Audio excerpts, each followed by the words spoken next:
യെശയ്യാ പ്രവചനം 46 അധ്യായം 4 വാക്യം. നിങ്ങൾ നരയ്ക്കുവോളം ഞാൻ നിങ്ങളെ ചുമക്കും. നിങ്ങൾ നരയ്ക്കുവോളം ഞാൻ നിങ്ങളെ ചുമക്കും. ബാബിലോണിയ പ്രവാസത്തിലായിരിക്കുന്ന ഇസ്രായേൽ ജനം ബാബിലോണിയ പ്രവാസ കാലഘട്ടങ്ങളിലും അവരുടെ ഹൃദയങ്ങളെ തകർക്കുന്ന വേദനകൾ അവർക്കുണ്ട്.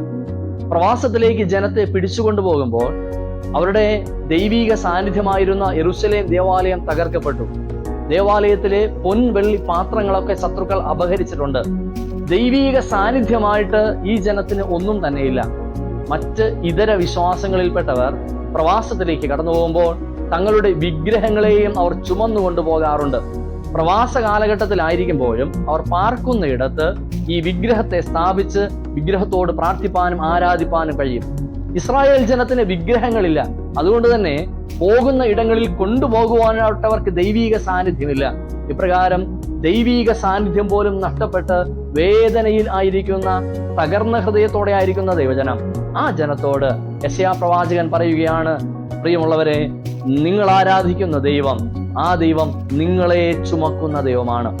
വാർദ്ധക്യം വരെയും നിങ്ങളെ ചുമക്കുന്ന ദൈവമാണ് നിങ്ങൾ ആരാധിക്കുന്ന ദൈവം. ആ ദൈവം അദൃശ്യനാണ്. ആ ദൈവത്തെ നിങ്ങൾ ഒരിടത്തും ചുമന്നുകൊണ്ടു പോകേണ്ട ആവശ്യമില്ല.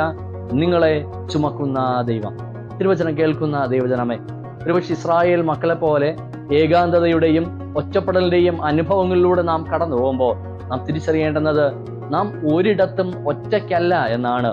ഈ കർത്താവിന്റെ സാന്നിധ്യം നമ്മോട് കൂടെയുണ്ട്. നമ്മെ ചുമക്കുന്ന ദൈവമാണ്. നമ്മെ ചുമക്കുന്ന ദൈവം നമ്മുടെ ഭാരങ്ങളെയും വേദനകളെയും ചുമക്കുന്നുവെന്നാണ്. ആ കർത്താവ് നമ്മോട് കൂടെയുണ്ട് എങ്കിൽ നമ്മുടെ ഹൃദയത്തിൽ ഒരു നൊമ്പരത്തിന്റെയും ആവശ്യമില്ല, ഒരു ഭാരത്തിന്റെയും ആവശ്യമില്ല.